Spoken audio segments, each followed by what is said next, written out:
Hey there everyone, and welcome back to my channel, and welcome to episode 3 of my new series I started back when Britans started 3 weeks ago. No, this is episode 3, so when it started 2 weeks ago, where a few weeks ago then, since I can't remember how many, since we're up to week 3, it started 3 weeks ago, where I review every episode of Britain's Got Talent straight after it airs. So I'll be giving you what I like and what I disliked. But before I get into my review, I would like to say thanks to 2 new people that subscribed to my YouTube channel, thanks to my TikTok live that I just finished. So thanks for doing that and getting me to a milestone of 121 subscribers. And my goal is to get to 200 subscribers by December 31st, New Year's Eve. So we only need 79 more subscribers before I get to that target. And then when I get to 200 subscribers, I might start doing giveaways or whatever you want me to do for the milestone of 200.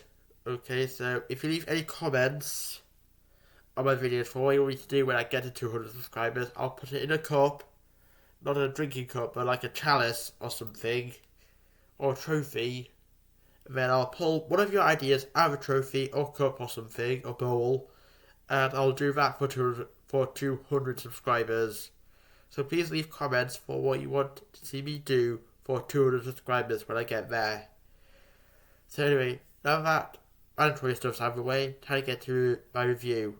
What I loved is the variety of acts we got on the show. It started off with, by the way, if this is going to contain spoilers, so if you haven't seen my episode yet, go to the ITV official YouTube channel and... Yes, Dad? Just doing a YouTube video? Oh, gee, I thought it was Son. It's me.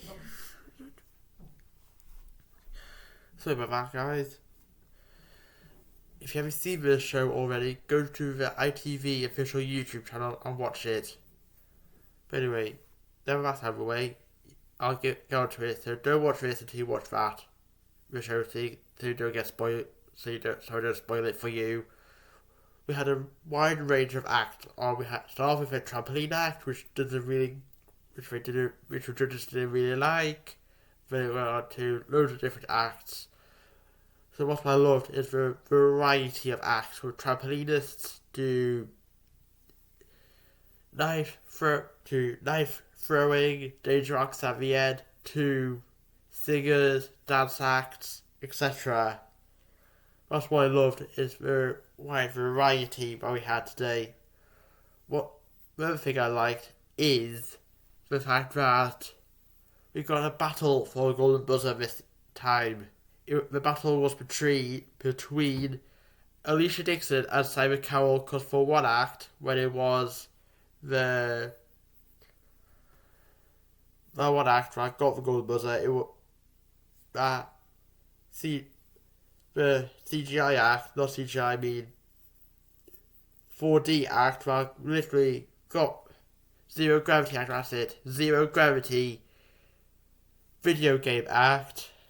But I got everyone wowed, and it was 4 guys from Ukraine, 4 people from Ukraine that put the whole spectacle, the whole show of their act together, which was outstanding, enough to get the crowd chanting, "Press the gold, press the gold, press the gold," to a point where Sam Cowell started to creep up behind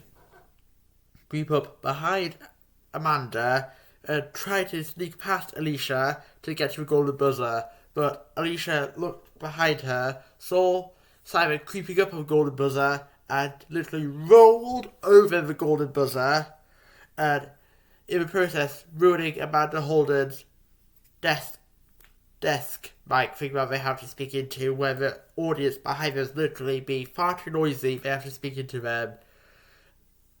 The funniest part of that act was the fact that Simon Cowell demanded to see a VAR of who actually got to the Golden Buzzer first, because he assumed his little pinky got there first, when in fact his hands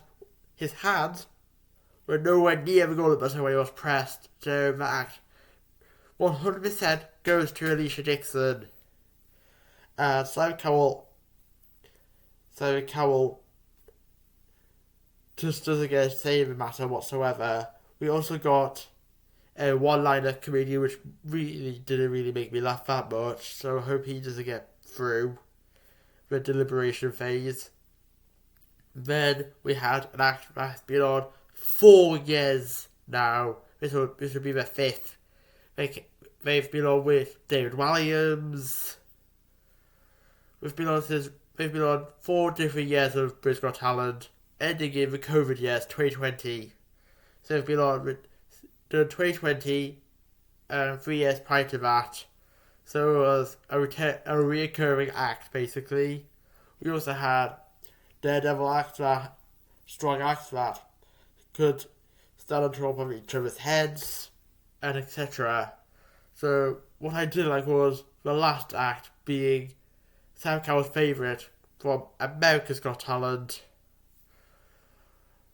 which was the knife throwing act. Cause just like Amanda and Deck, I could barely watch. I was hiding between my hands, for when it started getting really dangerous.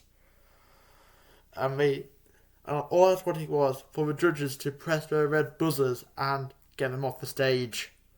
But they were too mesmerised by it to even press the red buzzers. So that was my review. My last bit I'm going to add is, since it's called Britain's Got Talent, just keep it to British acts. Keep all other international acts out of our stages. I know that might be a bit discriminatory, because they would just be singers, magicians, and etc. But if it's Japan, then it's going to be boring.